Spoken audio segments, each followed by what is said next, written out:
and one of the people responsible for the revitalization, I believe, of President Trump's campaign from was wallowing. You guys came in, Kellyanne Conway and Steve Bannon, and there was an injection of energy and a direction that brought the president to the presidency.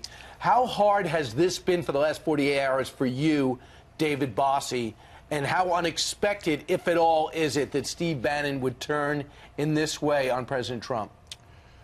Well, first of all, let me just say that President Trump is responsible for his election. He did 99.9% of the work, the hard work that he put into it, the money, the time and energy that he put in. He's responsible. The rest of us, Steve Bannon, myself, Kellyanne Conway, and the rest of the team accounted for literally 0.01% of his win. He's responsible for his victory, no one else. And so I'm shocked, to be honest with you, sitting here, and I'm disappointed that we're sitting here talking about this National Enquirer on steroids, salacious book. This person should never have had access to the White House. He should never have had access to any of these people. And I'm just disappointed that we're sitting here talking about it and being off of the tremendous agenda that this president has set forth for America. Well, the book you're talking about is Michael Wolff's book, and it is officially going to be released in, let's see, 25 minutes from right now. I'm going to run right out and get one. And we all know now that parts of it are wrong. And apparently, some people who were speaking off the record, turns out it was on the record, and they look pretty bad. But what are you going to do? But the other part is his sloppy reporting, and I think that's what the president was keen in on when he gave him a new nickname in this tweet we're going to read you, David. Yeah, the president said, I authorized zero access to White House, actually turned him down many times for the author of the phony book. I never spoke to him for the book, full of lies, misrepresentations, and sources that don't exist.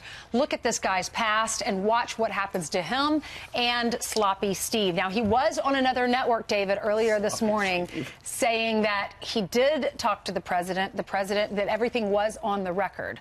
What do you think? You know Bannon, you know Sloppy Steve, you know him well. What really happened? Because I feel like we don't really know the whole story. Why would he do this? Why would he speak out and not be loyal to the commander-in-chief and to his boss? Well, let's get to the book, and I'll get to that. I am looking at just the excerpts. I have not seen the book. No one that I know has. But I can tell you just from the excerpts, I was there during the campaign segment of what he's writing about, not of obviously inside the White House. But there's just factual inaccuracies in this book. So I'm gonna go through this book when I get a chance and look at it. I'll throw some at you. I'll throw some at you. Did Melania cry because she didn't want to go to the White House?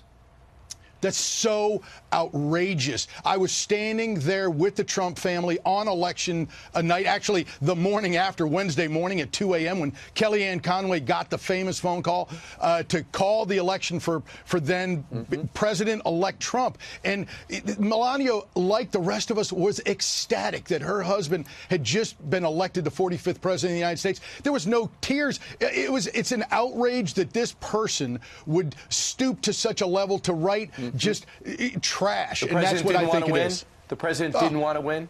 Look, nobody worked harder than Donald Trump. He traveled over 2 million miles, rode around in that jet, killing himself, 6 events a day, all day, every day, going to rallies, giving speeches, talking to the American people about the Make America Great Again agenda. And it's outrageous that they say he didn't expect to win, he didn't want to win. He worked his fingers to the bone, and he drove the staff to want to work as hard as he did, and no one worked harder than him. Well, one of the things, and we haven't seen the book yet either, there have been some selected excerpts released, and one of the other ones was, one of the things about Donald Trump, according to his longtime friends, is he repeats the same thing every 20 minutes. But since he's become president, he repeats the same thing every 10 minutes. And so that has, David, driven some on the left to say, he is not mentally fit to be president of the United States. That's something they're talking about right now on other channels.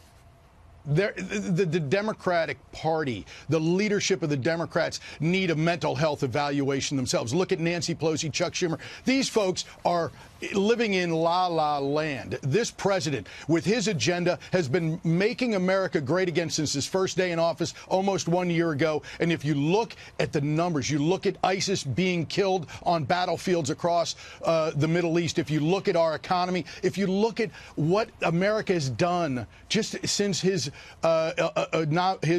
inauguration, it is phenomenal what a little hope, growth, and opportunity will do for the American people. So I'm just not in the right.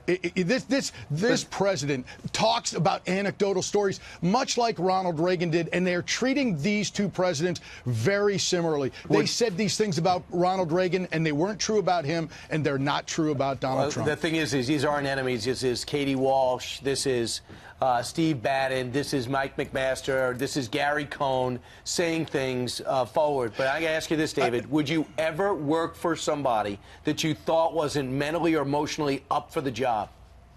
Absolutely not. This president is unbelievably qualified. He got elected because he is incredibly smart. He is well educated. He is well read. That it's the misnomer of the left and the leftist mainstream media in this country that he is not. He is an incredible human being. He is a warm, kind human being. Something that look.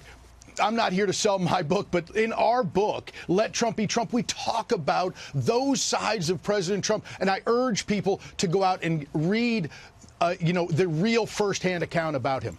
All right. So folks at home can get both books and make their own comparisons.